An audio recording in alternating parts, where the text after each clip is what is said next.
पहुंचाया। आप तक ये तत्व ज्ञान पहुंचाने के लिए उस परमेश्वर ने कितने कितने कष्ट उठाए।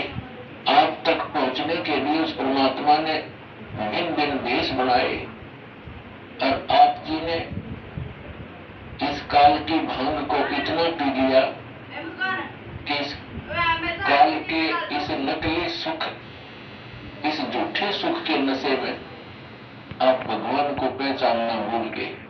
परमेश्वर कहते हैं, मैं रोवत हूं सृष्टि को, सृष्टि रोए मोहे। गरीबदास इस योग को समझ न सकता कोई। हमारे पिता कहते हैं, हमारे भगवान कहते हैं कि मैं तुम्हें रो रहा हूं, तुम्हारे लिए भटक रहा हूं कि तुम गलत स्थान पर रहे हो, या कोई जीव सुखी नहीं, या सुख नाम की वस्तु नहीं, और आप यहाँ सुख खोज रहे हो और सुख देने वाले उस भगवान की खोज कर रहे हो, उसके लिए रो रहे हो, तड़फ रहे हो। मैं तुम्हारे लिए रो रहा हूं कि मैं हूं वो परमात्मा, मैं तुम्हारा जनक हूं, मैं तुम्हारा पिता हूं। आप जी ने ये गलती की जिस कारण से आप इस काल कसाई की यहाँ फंस गए हो। किसी का बेटा मार रहा है, किसी की बेटी मार दी, कोई किसी का जमाई मर गया, किसी की कैंसर हो गई, किसी की टांग कट गई, किसी को कैंसर है, कोई कोड से भुगत रहा है, और शेष बचे हुए ये सोचते हैं कि हम ठीक है। यदि आप रोग रहित हैं, कल मृत्यु होगी, फिर गधे बन जाओगे, तो क्या खाक ठीक हो आप? इसलिए परमात्मा याद दिलाते हैं, कबीर ये माया अटपटी, सब गट आए अड़ी, किस किस को समझाऊं या को भांग पड़ी। परमात्मा कहते हैं, किस किस को समझाऊं। इस काल भगवान ने इस नकली सुख की एक कुएं के अंदर जैसे 1-2-3 क्विंटल भांग घोल डाल दे कोई, उस कुएं का जल से 1000 व्यक्ति पी ले, और पीने के उपरांत उनकी एक जैसी गतिविधि, एक जैसी भाषा, एक जैसी चाल हो जाती है, क्योंकि सबको वो नशा हो चुका है। तो इस काल भगवान ने उस त्रिगुणमयी माया की इतनी मात्रा डाल रखी है आपके अंदर कि आपको इतना नशा हो गया इसका।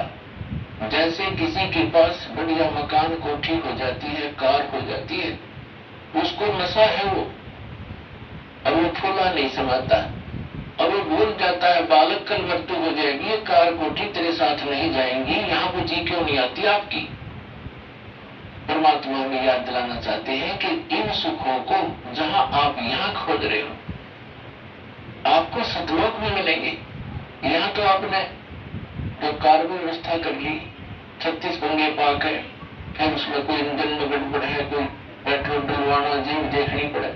सतलोक में चलो आपको विमान मिलेंगे, और आपकी मन से जहां चाहोगे 1 सेकंड में उड़कर आप पूरा परिवार बैठकर कहीं घूम सकते हो।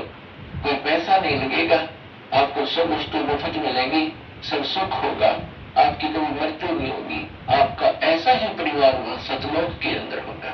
अभी तक ये मूर्ख बनाया करते थे नकली संत कि वहां प्रकाश ही प्रकाश है, चेतन ही चेतन है, आत्मा उसमें जाकर ऐसे मिल जाती है जैसे बूंद समुद्र में। फिर खा कर क्या करेंगे वहां जाकर के, इससे ये दुख सुख ये ठीक है। तो उनको अकल थी नहीं, ज्ञान था नहीं, उनका सवर्ण भाव नहीं था, क्योंकि उनकी साधना गलत थी, उनका ज्ञान गलत था, वो काल प्रेमी थे, काल के भेजे हुए आए हुए।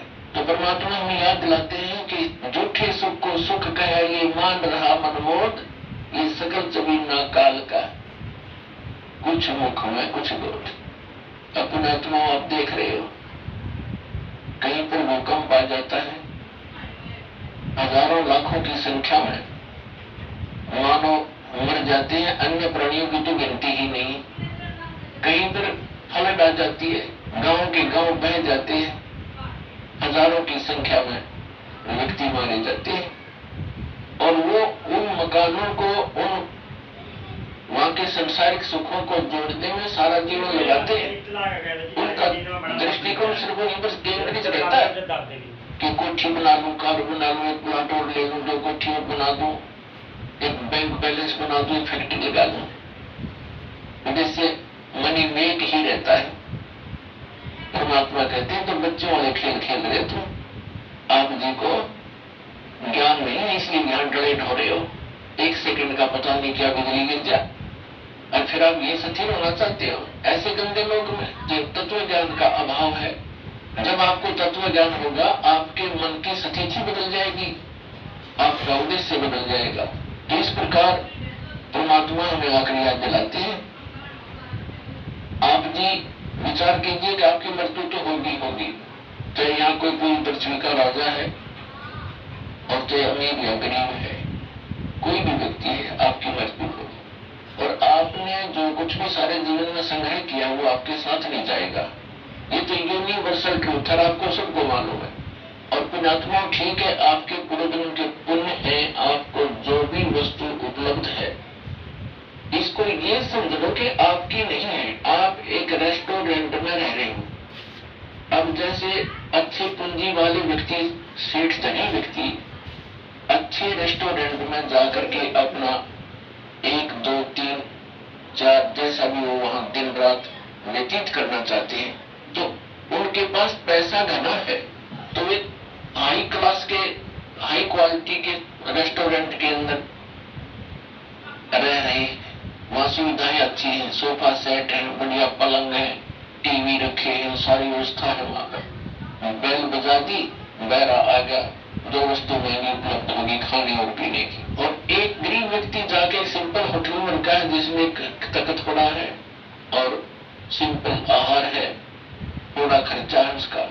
तो ऐसा ही समझ लो आप, जो गरीब है वो एक सिंपल होटल में रह रहा है, अमीर है वो बड़े होटल में रह रहा है, लेकिन वस्तु किसी की नहीं। वहां पर होटल में गए व्यक्ति को पता होता है कि यहाँ तेरी वस्तु कोई नहीं है, वो प्रयोग कर सकता है, वो भी अपने खर्चे से। तो इस काल भगवान का ये होटल है फॉर एग्जाम्पल। और इसमें आपके पुण्यों के कारण सुविधा जो आपको है वो आपके पूर्व जन्म की पूंजी से है, जेब आपकी ही खर्च हो रही है, जो सुविधाएं आपको उपलब्ध है आपकी पुण्य क्षीण हो रही है। और गरीब व्यक्ति है वो सिंपल सिंपल होटल में रह रहा है, कोई झोपड़ी में है, चाहे सिंपल मकान में रह रहा है, तो वो भी एक होटल में है। एक दिन दोनों नहीं जाना है, दोनों ने उससे वस्तु नहीं छोड़ जाना है। अब जाना कहाँ है? स्वदेश में जाना है। होटल में व्यक्ति वही रहता है जो विदेश गया हुआ है, अपने घर से बाहर है। आज तक आपको यही नहीं मालूम कि हम इस होटल को छोड़कर प्रस्थान कहाँ करेंगे। आपको तो जबरदस्ती जब आपकी पूंजी समाप्त हो जाती है, आपका समय समाप्त हो जाता है, उस होटल से पकड़कर बाहर फेंक दिया जाता है सड़क पे, आप कहीं जाओ। जब हम घर से बाहर चलते हैं वैसे किसी काम कार्यवश, तो जाने से पहले हम वहां कहाँ रुकेंगे, रात्रि हम कैसे व्यतीत करेंगे, उसकी व्यवस्था पहले करके जाते हैं।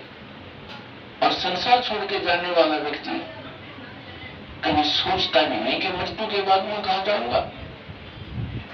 तो वो ज्ञान अब आपको प्राप्त हो रहा है कि आप ये साधना करोगे और आप इन होटलों में रहो जैसे जिसकी व्यवस्था है, ठीक है।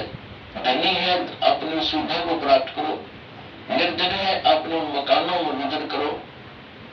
और दोनों ही 2 रोटी खाते हैं, एक गरीब भी और सेठ भी। और एक चारपाई पर ही सोते हैं, 3-3, 4-4 पर सेठ नहीं सो सकता। एक कोने में चाहे 10 कक्ष की कोठी हो, एक कक्ष के एक कमरे में एक तख्त, 3.5 बाई। परमात्मा कहते हैं क्या चढ़ावा मेंढिया और लंबी भीत उसार, घर का 3.5 हाथ गणा तो पौने 4। यानी आपको लेटने के लिए अपने हाथ, ये हाथ होता है इतना, प्रत्येक का शरीर अपने 3.5 हाथ का होता है, 3.5 हाथ का।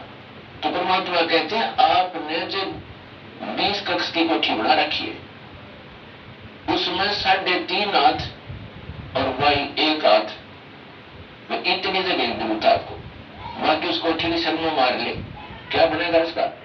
समय खोया, अपना जीवन व्यर्थ किया, तो कहने का भाव ये है कि ठीक है, भगवान ने आपको कोठी भी दी है, सुविधाएं दी है, कोई बात नहीं, लेकिन अब भविष्य की तैयारी करो, यहां से चलने का उद्देश्य बनाओ।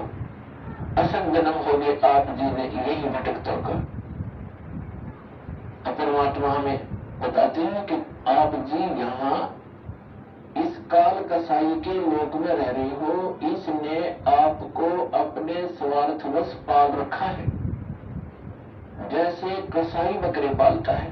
पुणात्मा, आपके ऊपर 3 गुणों का इतना जबरदस्त प्रभाव हो गया कि आप जी अपने परिवार, अपनी संपत्ति को अपना मान चुके हो, और मान चुके हो जैसे नशे में व्यक्ति चाहे कुर्डियों पर पड़ा हो गंद में, और चाहे चारपाई पे लेट रहा हो, उसको पता ही नहीं तो कहाँ है।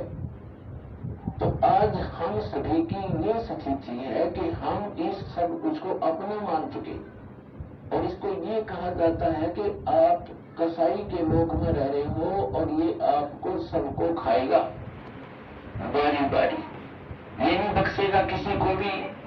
किसी परिवार के 3 सदस्य खा जाता है एक दिन में, कोई दुर्घटना से या कोई किसी और अन्य कारणों से, कोई बीमारी से, और शेष बच्चे ये सोचते हैं हम ठीक हैं। जिनके साथ वो घटना घट गई उससे पहले वो भी आप जैसी ही स्थिति में थे। तो पुणात्मा, परमात्मा ने रजा बख्शी आपको ये ज्ञान देने की। अभी आपने सुने संत रामपाल जी महाराज के मंगल प्रवचन।